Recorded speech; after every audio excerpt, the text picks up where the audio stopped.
Jagrative. Jai Masters. There are two very distinct parts of your being.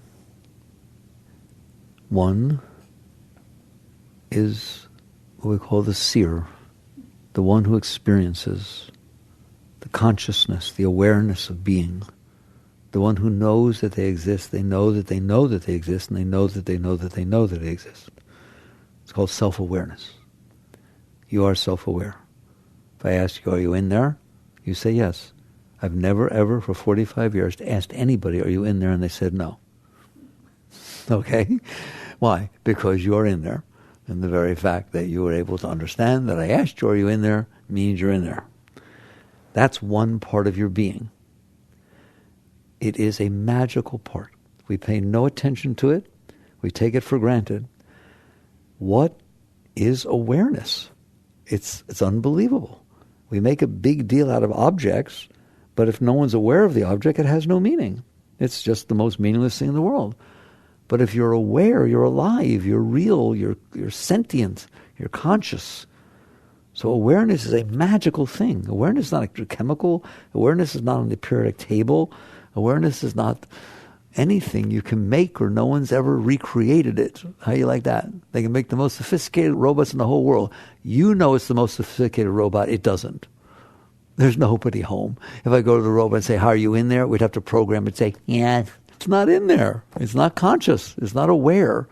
This consciousness is magical. It's the most magical thing in the universe is I am that I am. The awareness of being. The knower that you know that you know that you know. That's one part of your being. The other part of your being is what you're aware of. It's really very simple. You have a body. If I ask anybody, do you have a body? You'll say yes. And I will ask you, how do you know? How do you know you have a body? How does one know that they have a body? You experience it. You experience having a body. Who does? You do. The same you that I said, how are you in there? If you hold your hand in front of your face, do you see it? How do you know? Because I'm in here and I see the hand. All right? And I'm going to ask you a very difficult question. It's going to get you very upset. If I hold your hand in front of me, you're looking at it, you say, I'm here looking at my hand. Cut it off. Not really, just for science sake. Cut it off. You still there? Yeah, but where's my hand? Okay, so you're still there. You were noticing hand, now you're noticing no hand. You're still you, aren't you? In other words, you are not your body. You are the consciousness that is aware of your body. How's that? When you were little, did you look like you look now? Were you in there? You are a conscious being. And one of the things that you are conscious of is what it's like to have a body. You are aware of that. Another thing that you are conscious of is what it is like to have a mind. People try to meditate. They say, I can't meditate. Why? Because I sit down, watch this carefully, every word I'm saying. I sit down, I try to make my mind shut up. It won't. It just keeps talking. And then my 15 minutes is up, but during the entire time, it's talking about how I'm wasting the 15 minutes, and I don't know how to meditate, I don't even know what I'm doing this for, and it's going on like that, and I get up, and I feel tired, and I feel terrible. You see, I can't meditate. Who was noticing all that? You just told me from a seat of witness consciousness that your mind wouldn't shut up. How do you know? Well, I saw it. Oh, and you even told me what it was saying. So you're really in there. And you watched a mind do something, didn't you? It's not about the mind or what it's doing. It's about you. It's about you who's in there noticing that the mind wouldn't shut up. That's called witness consciousness. I love when people say, I don't know how to get into witness consciousness. My mind just keeps talking. Witness consciousness is the one who witnessed your mind keep talking. You are in there. So you have a mind. How do you know? Because I hear it. I see it. Do you ever think things? How do you know?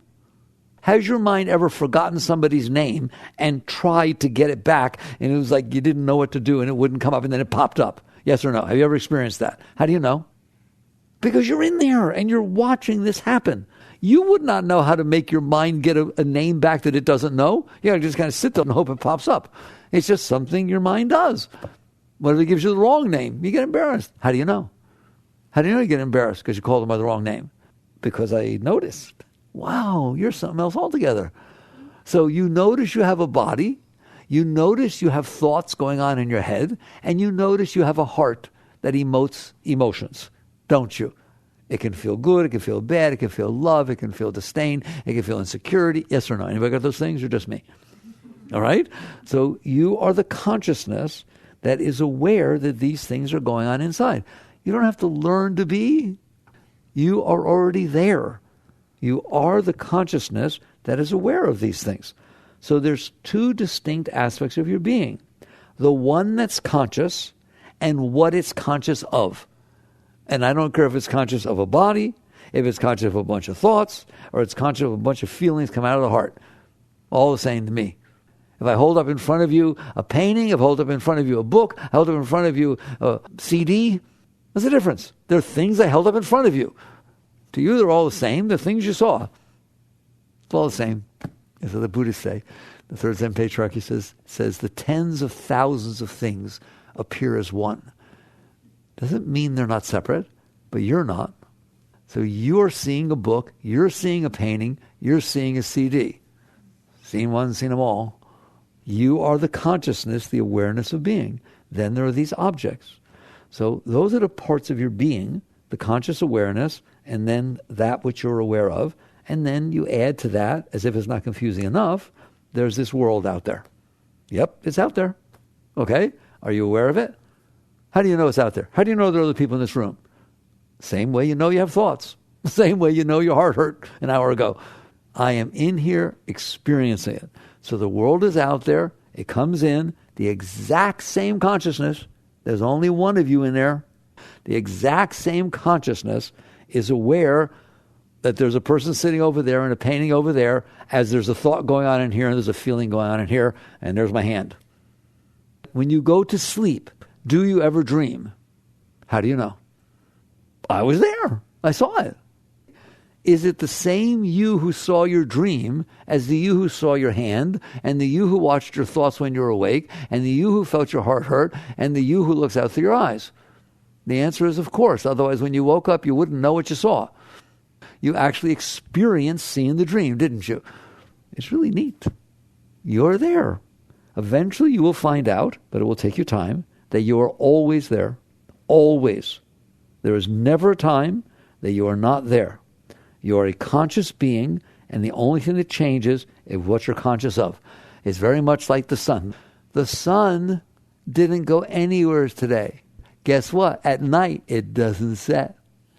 It just sits out there for 5 billion years, shining exactly the same for all practical purposes. It does not get colder in the winter, does not get hotter in the summer. It just sits out there doing its thing. You just sit in here doing your thing. You are as ever present and as constant as that sun. Yet, because of the shadows, because of the turning of the earth, because of all these other objects that the sun shines on, we give all these qualities to the sun. It sets at night, it comes up in the morning, all right? The sun ain't going nowhere. It's just sitting there, shining, and yet it appears as all these different qualities going on. Isn't that far out? All right? That is true of you. You are in there. You are always in there. If your mind is bothering you, then you say, I'm bothered. No, I'm watching something that's bothered. This is the difference that will change your life. If you say, I am bothered, you have identified with a mind that's bothered. But you're not. You're the one. Here, hold the picture in front of me. All right? It's all war. It's war. So I'm going to look at it. I have two choices. I'm looking at a picture of war. I am war.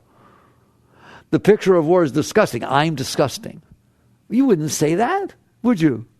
You're not what you look at. Please listen to me. I'm begging you, all right? If you get this, it will change your entire life. This is what it's all about. If you understand, you are in there. You don't have to try to be in there. You are in there. And it is not true that when you're looking at a picture that's ugly, that you're ugly. or beautiful. Either way you want to look at it, okay? It is true that you are neither ugly nor beautiful. You're just there. You don't even have a face. You can look at your face in the mirror, but you're not looking at your face. You're looking at your body's face. Wait till it gets older. It won't look the same. You will be. You will know darn well that you used to look out through those eyes and saw something younger. All right. You are in there. You're in there when you sleep, you watch your dreams. When you're awake, you're doing these things. So the mistake we make, and it's a gross mistake, and it ruins our life, is just like you wouldn't say I'm ugly because the picture doesn't look good, or the glass is broken. You don't say I'm broken. You say I'm looking at a broken glass. If your mind is disturbing you, you say I'm disturbed. Wrong. It is no different than the broken glass or the picture that you're looking at. You are not disturbed. You are looking at a disturbed mind. If your heart hurts, you say, oh, I hurt so much. No, you do not. You are experiencing and looking at a heart that hurts. That difference will change your life. Because if you sit there and say, I'm disturbed, I'm broken, right? I'm just broken since he left me. I'm broken. I'm destroyed. No, you're not. But if you say that, you might as well be. If you sit there and look at your mind and say, I'm disturbed, you look at your heart, you say, I'm broken, you've just identified yourself with something you're not. You identify with what you're looking at. If you do that, there is no hope for you. Listen to me, because that's what everybody does. Don't feel bad. You're identifying. If you look at your body in the mirror and you like it when it looks 25, and you got a whole thing going about, that's me, that 25-year-old, good-looking, no-wrinkled person, all right? Well, you're going to have a big trouble when you start to be 50, 60, 70, 89 years old, because it's still going to be you looking at that thing in the mirror, but you identified with something you were looking at, and now it's not there anymore. And you suffer. That's why you suffer. You don't suffer because you got old. There's nothing wrong with getting old. There's nothing great about being young. Ask the young people. They want to get older. Ask the old people. They want to get younger. All right? It's ridiculous. So you are in here. You are neither old nor young. You are looking out through your eyes, and you are seeing the reflection of the body's face in the mirror at this particular point in time. It will go through lots of changes, but you will still be the same one who's looking at it. But if you identify with what you're looking at, which is what's happening, I'm so disturbed since he left me, and I just think I'm broken, you are talking as though you are what you're looking at. If you do that, there's no hope for you. Why? I told you there's two parts of your being. You made it look like there's one. Well, if there's only one, you got no help. Here, I'm disturbed. Okay, well, how do you become undisturbed? I don't. I'm disturbed. Go to your disturbed mind and ask it to be undisturbed. It will give you a very disturbing answer because it's disturbed. All right, if you haven't gotten it yet, the example that they always use in the really ancient scriptures is, I'm sitting on the bank of a lake. The lake, there's no wind, there's nothing. The lake is absolutely crystal clear. It's still. And I see my reflection. It's mirror clear, mirror still, and I see my reflection in the water. If a leaf falls in, if wind blows across, the ripples start, don't they? Do I then sit there and say, oh my God, I got rippled. I'm all rippled. I look terrible. Oh my God, what's going to happen to me? All right? And then when it settles back, oh, I'm back to myself. Okay, I'm okay now. You wouldn't do that. You'd sit there and say, I am looking at my reflection in the lake. The lake got rippled. I'll wait for it to settle down. I'll see my reflection again. It has nothing to do with me. That is what's going on. You are looking into the lake of your mind. And if your mind is disturbed, you're saying, I'm disturbed. It's not true. I am watching a disturbed mind. You should actually train yourself to talk like that to yourself. Why? If I am disturbed, there's nothing I can do about it, except maybe it'll go away someday by itself. Maybe someone will come and be nice to me. Maybe I'll win the lottery, the big super jackpot thing. I don't know. Maybe something will happen. I can't do anything. I'm disturbed. My heart hurts. My heart hurts. My heart is broken. I'm broken. I'm a broken person. Okay, maybe someone will show up and help me. I don't know. But I can't help myself because I've defined myself as what I'm looking at. Okay? If the ripples are in that lake, you can't make yourself look good again. Until it goes away, you're in trouble if you're identifying with it. So what I'm begging you to do is to change how you look at this and change how you talk about it to yourself. To yourself, you sit there and say, my mind is disturbed. My mind is bothering me today. All of a sudden there's a you and there's a mind. That gives you hope. Because there's somebody in there that can do something about it. Do you see the difference? You've maintained the truth, which is the separation between the consciousness and the object of consciousness. And let me tell you what you can do about it. We'll just get this over with right away. Let's say my heart hurts. I'm broken. I feel so down. Okay, well, good luck. All right? I'm noticing that my heart is not doing so well. Because you said it like that, I get to ask you a question. Is that okay with you? No, you don't understand. I just told you my heart hurts. I know. You said your heart hurts. My purse is broken. My car is scratched. Is that okay with you? Because if your car is scratched and it's not okay with you, you'll get all weird. If your purse is broken and it was your favorite purse and it's not okay with you, you'll get all weird and anxious because your purse is broken. But if you sit there and say, my car is scratched, my purse is broken, and I ask you, is that okay with you? Guess what you get to say? Yeah, it's just a purse, just a car. It's going to get scratched eventually. So I can be okay even though the car is scratched, right or wrong. I can be okay even though the purse is broken. But not if I'm so identified with that car that I'm freaking out because the car is scratched.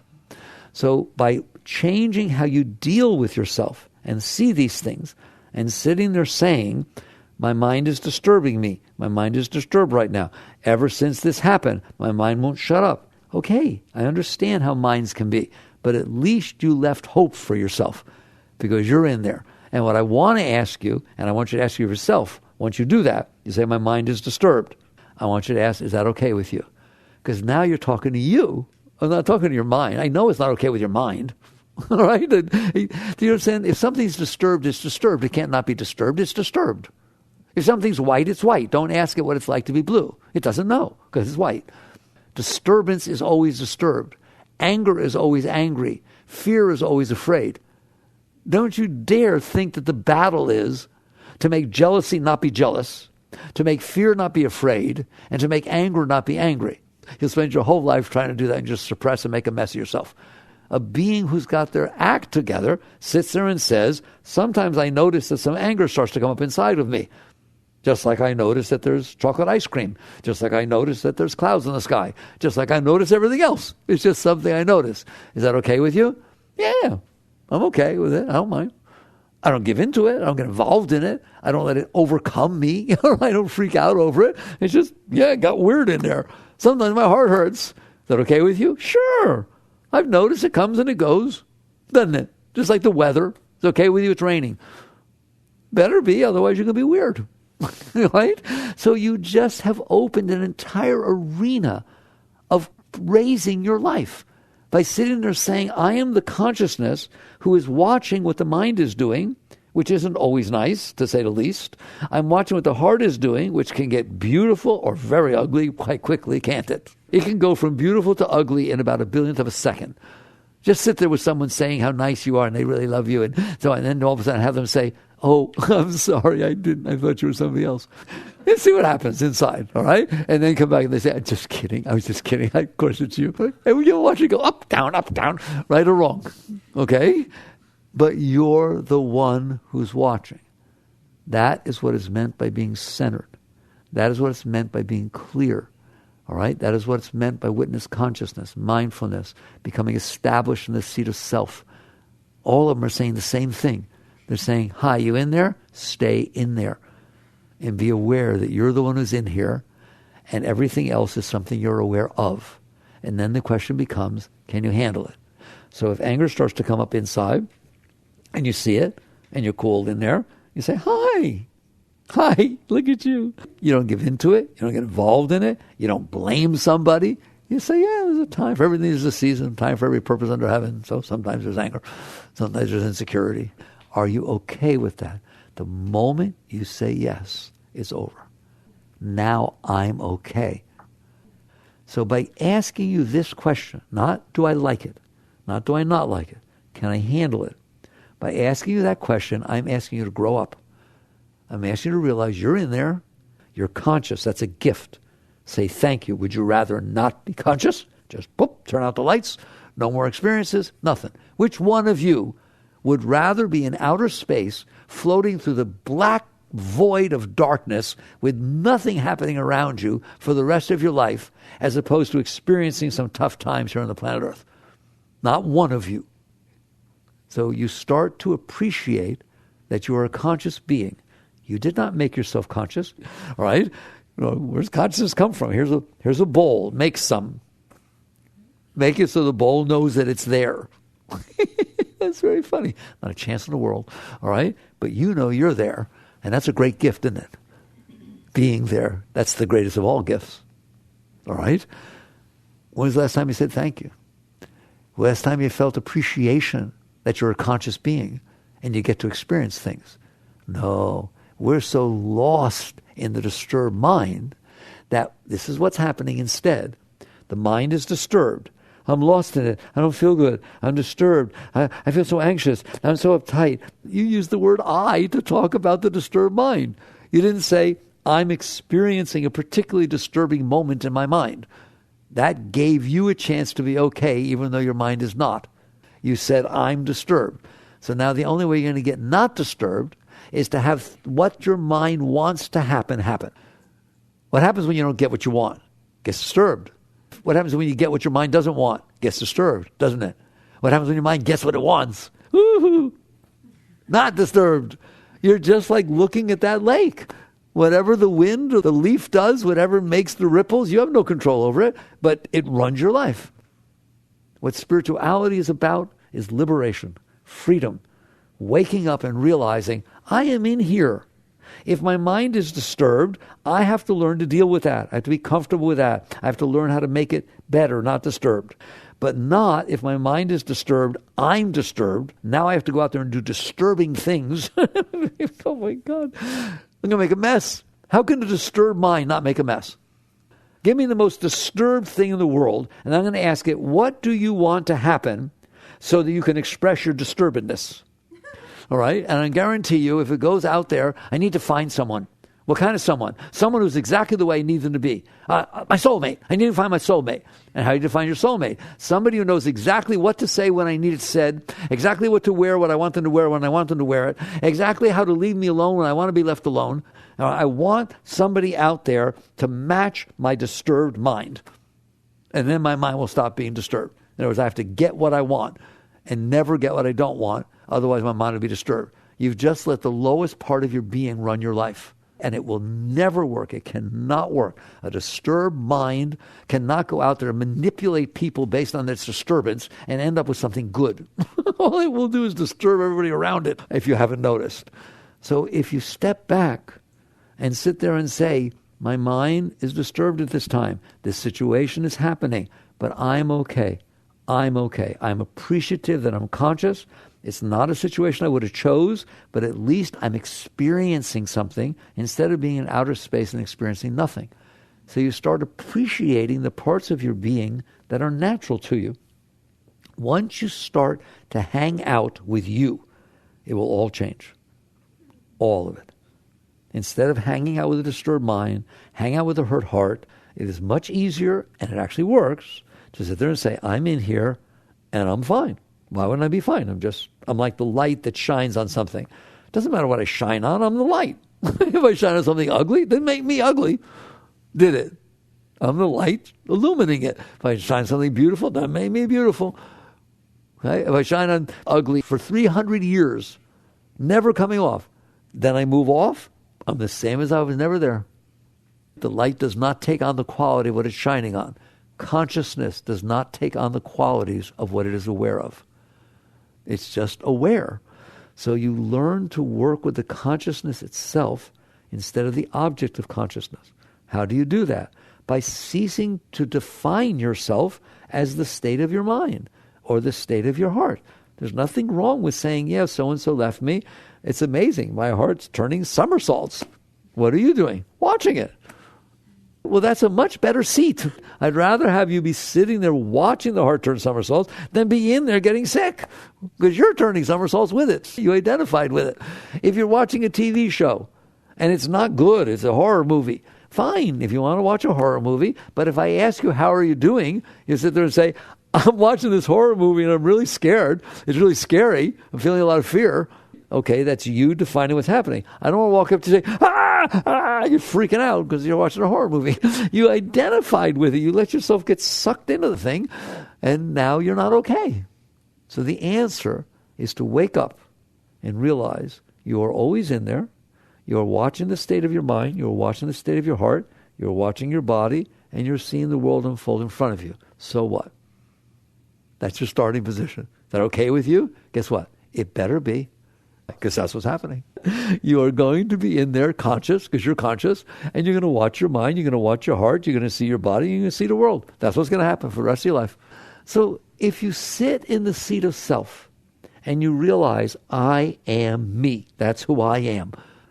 If you will come to this state, you will find that two things happen simultaneously. One, you stop being as neurotic as you have been and everybody else is. Why? You're not panicking to try and get everything the way you need it to be so that your mind will say, I'm okay now. You're just in there noticing that sometimes the mind's okay and sometimes it's not, and who cares? It's just another thing to experience. What's a disturbed mind? Another thing to experience. Better than nothing. I tell you right now, if I sent you to outer space, you're just floating out there with black, nothing, empty space, and I make a roach fly by, he'd be the most exciting thing that ever happened to you. Wow, a roach. Oh, come here, roach. You'll make friends with a thing, all right? Start appreciating the experiences you are having. You're going to have lots of experiences in your life. They shouldn't be disappointing or appointing. They should be experiences. And when you become a clear being, then you are in here and you are experiencing the state of mind, heart, body, and world. And you are appreciative for that. And because you're appreciative for it, you're having a good time. I'm going to tell you a secret.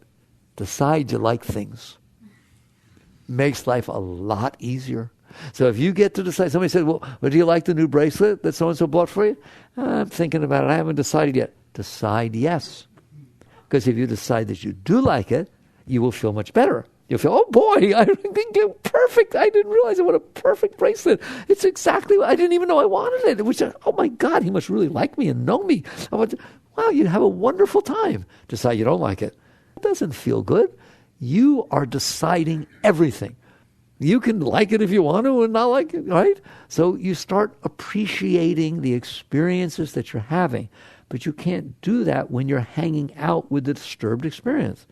You have to be willing to step back and realize, I am in here, I'm the one that's experiencing these things, and I want to learn. You want to learn something? Learn to enjoy all the experiences that you're having. I want you to learn to enjoy all the experience you already had. Because guess what? You're not going to change them. No, come on, I want to talk honest to you. How many of the experiences that you already had throughout your life are you going to change? None. You can't change the past.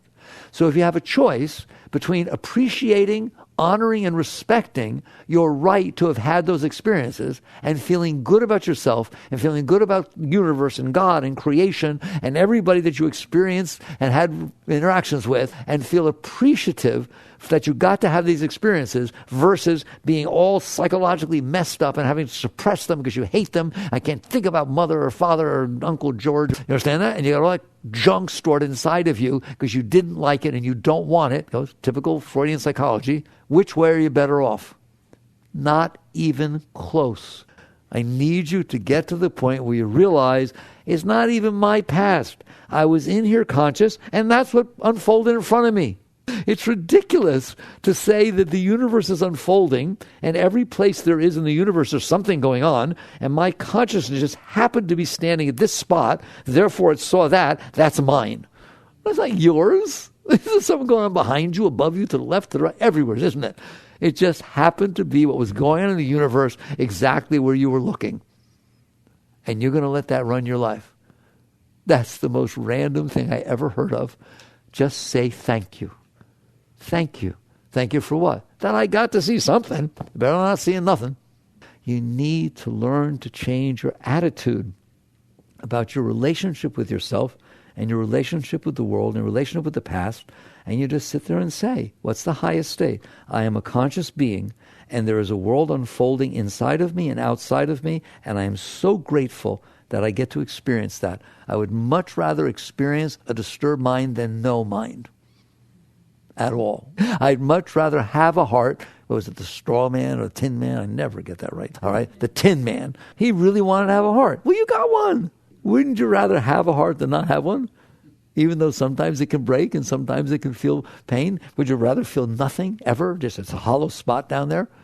Truth is, it's a beautiful thing to be able to experience the depth of music that the heart plays, whether it be positive or negative.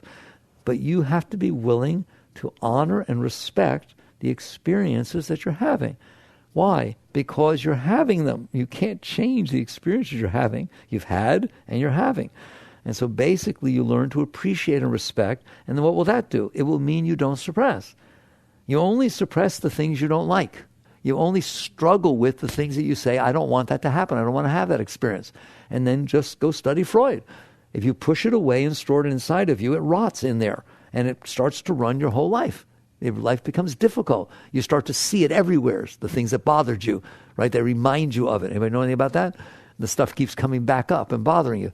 You did that by storing that stuff inside of you because you didn't say, okay, that was the experience I had. I got married. It was wonderful for a few years. And then he turned out to be a monster. What was inside of him? Then eventually we got divorced. What was that? It was an experience I had.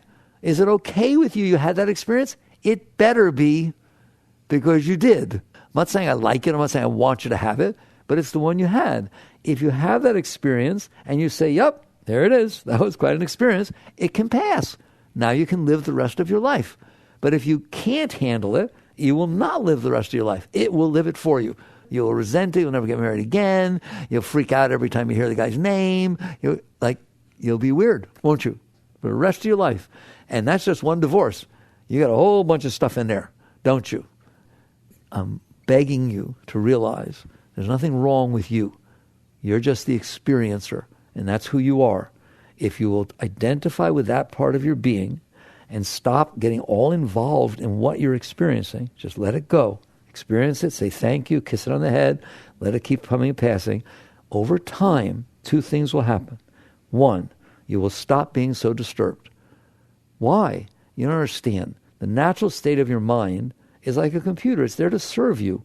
It's not there to torment you. I'm a computer guy. I know darn well they don't torment you. You're the one who went to that part of the web. You're the one who asked that question. You understand that? You are doing things that are bringing up in that computer that are tormenting you. You're the one who stored all the ugly letters that anybody ever gave you, and you go back and read them at night. Your computer's not doing that. You did that. You made your computer into something that disturbs you. That's what you do with your mind. Some people say, why is my mind so disturbed? You took every single thing that ever bothered you and stored it inside of you. And now you wonder why you're disturbed. That's what you're doing with the experiences you had that you didn't like. You store them inside of you, don't you? Okay? You push them away, right? You keep them and you remember them, don't you? You remember 20 years ago something happened, it was terrible, wasn't it? What are you doing 20 years ago? It was 20 years ago. Why is that still in there? So what you have done is broken your mind. You stored the garbage that bothered you. And so now you have a bothered mind. And I guarantee you, when you practice what I'm teaching you, which is stop storing, enjoy the experiences. Learn to, as much as you can, enjoy the experiences you had, enjoy the experiences you're having. Your mind will stop being so disturbed. Of course it will, because you're enjoying your experiences. You're not suppressing things. And then when things come up that you suppressed from before, all right, when they come up, let them go. What do you mean? Don't push it back down. Let go of this garbage that you have stored inside of your mind, and miraculously your mind will stop bothering you. It'll start, instead of saying, oh my God, what if it happens again? What if she calls me? I don't want her to call me. It was 20 years ago since you talked. I don't care. She could look me on Facebook. I'm not going on Facebook. I don't want to go on Facebook. I'm not going to the reunion either, because she could be there. I don't want to talk to her. When it starts doing that, just kiss on him. Mwah! Thank you for coming back up. Goodbye. Goodbye. I love that fight we had 20 years ago. It was one of my favorite experiences. I just like it to pieces. It helped me so much. Goodbye, goodbye, goodbye. I don't need this stored inside of me. If you are willing to sit in the seat of self and be you. And be just like you get your diet. How many of you, I don't know, I shouldn't ask it. How many of you haven't caught on yet that you feel better if you don't drink Coke and eat Twinkies all the time, breakfast, lunch, and dinner? You get your diet reasonably together. Not inside. You haven't paid any attention to what you're eating in your mind and what you're eating in your heart. You're causing complete sickness in there. Start to deal with yourself better. So when the stuff comes up, let it go. Let it go. When new stuff comes in, say thank you. It's hard because you have to change your whole attitude about things. And what will happen over time is your mind will stop being so disturbed. My favorite thing is when somebody come to me and say, I was at work the other day and somebody said something and I didn't even think about it till I went away. And 2 years ago, that would have bothered the hell out of me. I mean, it just, I remember something like that happened. I didn't even notice. Like nothing even happened. I had to remember afterwards that used to bother me. Now that is a spiritual growth. That is a complete transformation of your being, isn't it? That takes place because of what I'm talking to you about. That takes place because you're willing to let go of the garbage you stored inside, and you're willing to appreciate and respect the fact that you're conscious and experiences are happening, and you get to experience them, and you're saying, I can handle this, I can handle, that's your mantra. Not do I want it, not do I like it. No, that's not your mantra anymore. Can I handle this? I can handle it, I can handle it. And what will happen is you'll find yourself cleansing. And all of a sudden, things won't bother you as much. That's the one thing that will happen. You will not get as disturbed. You will be able to live in this world and not be freaked out by it. And because you're not freaked out by it, you won't worry about it. You worry now because everything freaks you out. You worry something's going to freak you out. And all of a sudden, the future will look, you won't even think about your future. Why? My present's fine. My past is fine. The future will take care of itself. It's called liberating yourself. You're a free being. That's one thing that will happen. Then another thing will happen. You just have to take my word for it. You will start to feel a joy like you've never felt before for absolutely no reason. It doesn't take someone to come up and say something to you. It doesn't take you in winning anything. It doesn't take getting an A on the test. It doesn't take anything. Just all of a sudden you're driving down the road and you just get high. Naturally, you just feel all this joy well up inside of you, like waves of enthusiasm and joy and creativity. And it starts happening more and more and more. And you wake up in the morning and that's what you feel instead of in the doldrums. And you start getting high. Why? Because you are high. You in there, the consciousness, is the highest thing that has ever walked the face of the earth. But you are projecting your consciousness on something that is the lowest thing that ever walked the face of the earth. Your disturbed thoughts and your disturbed mind. So that's it. As you wake up, you realize that when Christ said the kingdom is within you, that's what he's talking about. It's literally, remember I said, are you in there? It's within you. And as you come back to that seat and you start realizing you're a beautiful being. Who? You are. You're a beautiful being. But what you're staring at, I'm not doing so good. So what you need to do is, one, help the lower part of your being by accepting, honoring, respecting, raise it up, liking things instead of not liking things. The weather is going to change. Like it all. Like all the weather. Love rain, love snow, love cold, love hot, love everything. Lest ye be as little children. It is the spiritual state. Lest ye be as little children. It's fun. It's raining. What happened? It was raining and I went to school and my books got all wet and I put them on my head like a tent and I had fun. Okay, kids, come on, let's dry you off. All right? Well, he had a choice. Have fun or don't. You have that choice. Nobody's taking that away from you. You live in there. So center on the seat of being. That's what meditation's about. Center on the seat of your being. You are not your mind. You are not your heart. You are not your body. And you are not the world you're watching. You are the one that's aware of these things. And you are very beautiful. And there's nothing that you ever did that can take away that beauty. No matter, I told you about that light. It could shine on the most broken, putrid, scary thing that ever was for 1,000 years. You move it off, it was never there. It does not take on the qualities of what it's looking at. The self, you, the Atman, the soul, the consciousness, does not take on the qualities of anything it ever did or anything that ever got done to it. It is just the awareness that's aware of those things. That's a nice thing to know, isn't it? There's no karma, not back there. Your mind's full of it. This we're aware of. Your heart can get full of it. But you, the consciousness, are the purest thing that ever was and ever will be. And as you hang out in that state, you will start to experience the beauty of your being, and you will start to let go of this disturbed part of your being. And now your mind will be crystal clear and ready for you to use it any way you want. What about my heart? It will be totally open and able to feel love. You will find that your heart can be so beautiful and so open if you don't resist. And all of a sudden you become a blessing on the earth. So these are the very high spiritual states, and they are also the psychologically healthy states, aren't they? You have to choose what you want to do. Do you want to spend the rest of your life attempting to manipulate and control everybody and everything around you to have it be the way your mind needs it to be so that you can be somewhat better? Because if you succeed, it doesn't matter, because the next moment will come, you have to do it again. Have you noticed? The world keeps changing. All right? So you didn't win anything to get it the way you want. Get your wedding party to be exactly the way you want. Then guess what? The wedding's over. Now what? That's the nature of life. It keeps changing. So instead of wasting your time trying to make everything match your mind to get a rush and make sure it doesn't so you don't get depressed, work on letting go of your identification with the thoughts being created in your mind and with the feelings out of your heart, and just be you. Work on being you. That's what meditation is about. That's what yoga is about. That's what all spiritual growth is about. Find the seat of self by relaxing into it and be okay with what you're experiencing. And all of a sudden, every bit of will you put into doing that will be there forever for the rest of your life. Nothing can take it away from you. You become a liberated being. We call it Jivan Mukta, a liberated soul. He's whole and complete within yourself. You're self-effulgent, and you can enjoy life and dance with it, but you don't need anything. You're already experiencing everything you would ever want. That's how I want you to be. Everything you ever dreamt of is going on inside of you all the time. Now go out and share it. Have fun. Have a relationship. Have whatever it is. Do business. Enjoy what's unfolding in front of you. But not because you need anything. Not because it's raising you. You're already as high as they come. That's where I want you. I got high plans for you guys. So next time your parents ask you, well, what do you want to do with your life? It's very simple. I want to enjoy it.